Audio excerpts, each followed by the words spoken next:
Are you one of those who is tired of dating red flags? So this video is definitely for you. So in this video ना I'm going to talk about things जिसके बाद ना आपको समझ आएगा कि आपका partner red flag है कि नहीं. एंड वीडियो स्टार्ट करने से पहले मैं एक चीज़ क्लियर करना चाहूँगी कि ये वीडियो उन लोगों के लिए है जिनको अपने लाइफ में सीरियस रिलेशनशिप चाहिए, ना कि फ्लेइंग सिचुएशनशिप्स एंड ब्ला ब्ला जो कुछ भी होता है. और अब टाइम ना वेस्ट करते हुए वीडियो शुरू करते हैं. Point number 1, know them properly.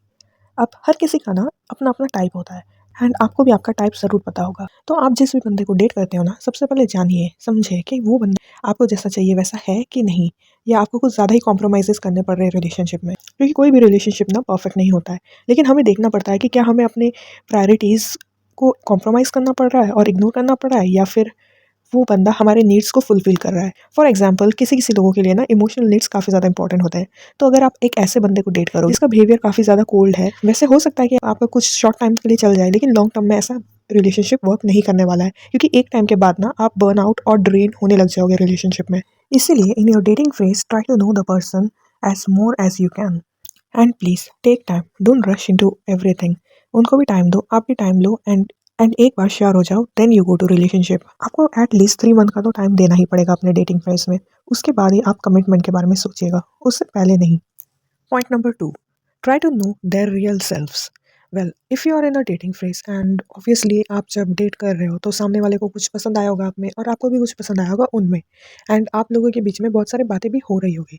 लेकिन इस बीच में ना ये मत भूल जाना कि सामने वाला इस फेज में ना आपको ऐसा प्रेजेंट ज़रूर करेगा जैसा आपको पसंद है. हो सकता है वो अपने रियल सेल्फ छुपाए एंड वो ऐसा डिफरेंट पर्सन प्रेजेंट करे जिसकी वजह से आप एग्री हो जाओ उनके साथ रिलेशनशिप में आने के लिए. एंड ये बहुत ज़्यादा होता है. इसलिए ना रिलेशनशिप में जाने के बाद ना बहुत बार रिलेशनशिप इसलिए टूटती है ना क्योंकि पहले बंदे ने अपनी इमेज को थोड़ी अलग बनाई थी, लेकिन फिर रिलेशनशिप में आने के बाद ना उससे वो चीज़ होता नहीं है. लाइक एक फेक इमेज एक बंदा कितने ही महीने कैरी कर पाएगा. इसीलिए ना काफ़ी ज़्यादा प्रॉब्लम्स क्रिएट होने लग जाती है बाद में रिलेशनशिप में. क्योंकि ना जो सामने वाला बंदा होता है ना वो कोई और पर्सन देखकर आता है रिलेशनशिप में, लेकिन रिलेशनशिप में जाने के बाद ना वो देखता है कि उसी पर्सन की पर्सनालिटी तो टोटली डिफरेंट. इसलिए ना जब आप अपने टॉकिंग फेज में हो ना तब जानने की कोशिश करो कि ये बंदा आपको कह क्या रहा है. And please don't be so much delusional, क्योंकि मैंने देखा है बहुत बार कि बहुत सारी चीज़ें ऐसे टॉकिंग फेज में ही पता चल जाती है, लेकिन लोग ना उस वक्त इतना ज़्यादा अट्रैक्शन में खोए रहते हैं ना कि वो सारी चीज़ों को इग्नोर करने लगते हैं. एंड ये सेम चीज़ ना काफ़ी बार रिलेशनशिप्स में भी होते हैं, और इसी वजह से ना काफ़ी सारी रिलेशनशिप्स टॉक्सिक भी होती है. लेकिन if you want a serious relationship ना आप, और जो आपको लॉन्ग टर्म चाहिए, तो आपको ये सब चीज़ें में ध्यान देना ही पड़ेगा. Point number 3, analyse their words and actions. अब जब आपको कोई भी रिलेशनशिप ना लॉन्ग टर्म चलानी है ना, तो आपको ये समझना पड़ेगा ना कि सामने वाले के वर्ड्स एंड एक्शंस मैच करते हैं कि नहीं. सामने वाला जैसे बोलता है वैसे कर रहा है कि नहीं. जैसे कि बोलने में ना इंसान कुछ भी बोल जाता है कि मैं तुम्हारे लिए चांद तारे तोड़ के लेके आ जाऊंगा. पता चला उसने ये बोला लेकिन उसने आपके बर्थडे में आपको विश तक नहीं किया. सो इट इज़ इम्पोर्टेंट कि आप देखें कि वो जो बोल रहा है वो एक्चुअल में मैटर करता है कि नहीं. क्योंकि पार्टनर कभी-कभार आपको पाने के लिए बोल बच्चन को भी फ़ील कर सकते हैं, इसीलिए be clever. Point number 4, control your emotions and analyse them. I know जब 2 लोग डेट करते हैं तो ऑब्वियसली आपको भी कुछ ना कुछ उसमें पसंद आया ही होगा जिसकी वजह से आप एग्री हुए उनसे बात करने, अपना टाइम देने के लिए उनको, एंड उनको भी आया ही होगा. लेकिन आपको इसमें ये चीज़ समझना पड़ेगा ना कि आपको अपने इमोशंस कंट्रोल करने पड़ेंगे. क्योंकि क्या होता है ना कि इंसान कभी-कभार उसको सामने वाला इतना पसंद आ जाता है ना कि वो इमोशंस में बह जाता है और सामने वाले की कुछ हरकतें अजीब होती है, उसे वो इग्नोर करते जाता है, तब तक जब तक वो एकदम हर्ट नहीं होकर एकदम से उनकी नो कॉन्टैक्ट नहीं हो जाती है. इसीलिए ना आपके लिए इंपॉर्टेंट हो जाता है ना कि आपको अपने इमोशंस कंट्रोल करने पड़ेंगे और एनालाइज करना पड़ेगा कि सच में सामने वाले ने जेन्युइनली आपके लिए क्या किया है.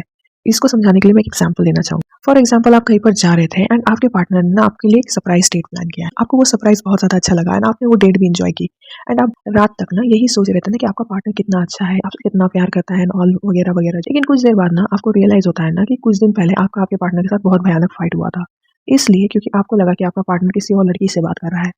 एंड जब आपने उनको कन्फ्रंट किया तो वो आपसे बुरी तरीके से बातें करने लगा एंड आपके आपके मन में जो कुछ भी डाउट था वो सब उसने क्लियर नहीं किया और वो वहाँ से चला गया.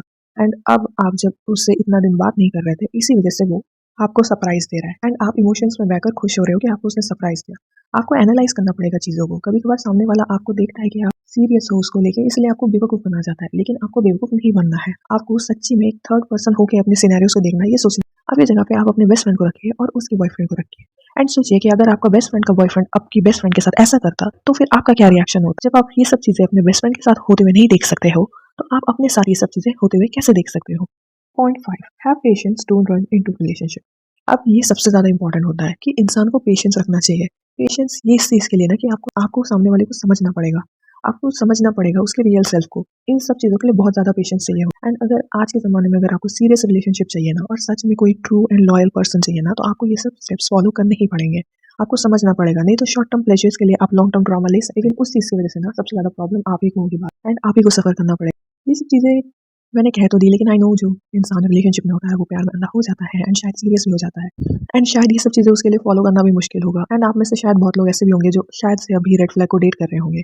कुछ को तो पता नहीं है और अगर कुछ को पता भी है तो लेकिन वो मूव ऑन नहीं कर पा रहे उस चीज़ से क्योंकि उनकी अटैचमेंट ही ऐसी हो चुकी है। मैंने ऐसे बहुत सारे केसेस देखे, मेरे खुद के फ्रेंड्स को मैंने बहुत डीपली एनालाइज किया उनके रिलेशनशिप्स को एंड एडवाइस देने के बाद ऐसी सिचुएशन हो चुकी थी कि हमारी फ्रेंडशिप खत्म हो चुकी थी क्योंकि मेरी एडवाइस उनको काफ़ी ज़्यादा कड़वी लगी है एंड शायद आप में से भी किसी को लगा होगा एंड आप लोग शायद डिसलाइक भी कर दे इस वीडियो को, लेकिन कोई बात नहीं।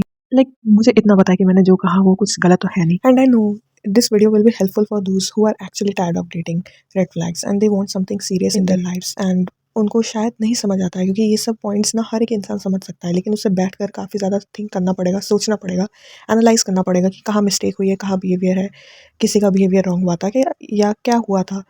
लेकिन लोग ना इतना ज़्यादा लाइक डीमोटिवेटेड या फिर इतना ज़्यादा ट्रॉमा में फंसे रहते हैं कि वो ये सब चीज़ एनालाइज ही नहीं करते, या कुछ लोग तो अपने पास्ट को याद भी नहीं करना चाहते क्योंकि उनका इतना गंदा पास्ट होता है, क्योंकि उनको अलग ही ट्रॉमा मिलता है। लेकिन आई नो कि मेरी वीडियो कुछ को हेल्पफुल तो ज़रूर होगी and I wish and pray that your next relationship will be with someone green flag and आपको वैसा ही पार्टनर मिले जैसा आप चाहते हो। And please, guys, don't waste your precious time and emotions on someone who don't value you or respect you because you deserve all the love in this world. आप प्यार deserve करते हो, आप केयर डिज़र्व करते हो, आप respect deserve करते हो। तो बी विद समवन ना जो आपको ये सब चीज़ें प्रोवाइड करे। And to be honest guys, अगर आप अपने आप को रिस्पेक्ट नहीं करोगे ना तो इस दुनिया का कोई भी इंसान आपको रिस्पेक्ट नहीं करेगा एंड आपको खुद को रिस्पेक्ट करने के लिए ना आपको समझना पड़ेगा कि आप क्या डिज़र्व करते हो, आपकी क्या प्रायोरिटीज़ है एंड कोई भी रिलेशनशिप में आपको कहाँ बाउंड्री बनानी चाहिए, इन सब के बारे में आपको समझना पड़ेगा। ये टॉपिक वैसे तो बहुत बड़ा है और मैं चाहती ना इसमें और भी पॉइंट्स ऐड कर सकती थी, लेकिन ये वीडियो ना काफ़ी लंबी हो जाती जो मैं नहीं चाहती हूँ। इसीलिए ना मैं इसी टॉपिक पे ना 2 और वीडियोस निकालूंगी जो कि एग्जैक्टली तो ऐसी नहीं होगी लेकिन थोड़ी सी डिफरेंट होगी, लेकिन कॉन्सेप्ट तो यही होगा। एंड गाइस, मैं अपने इस यूट्यूब चैनल में ना और भी वीडियोस लाने वाली हूँ self growth and personality building के ऊपर। अगर आपको मेरी वीडियो अच्छी लगी तो प्लीज़ लाइक शेयर सब्सक्राइब कीजिएगा एंड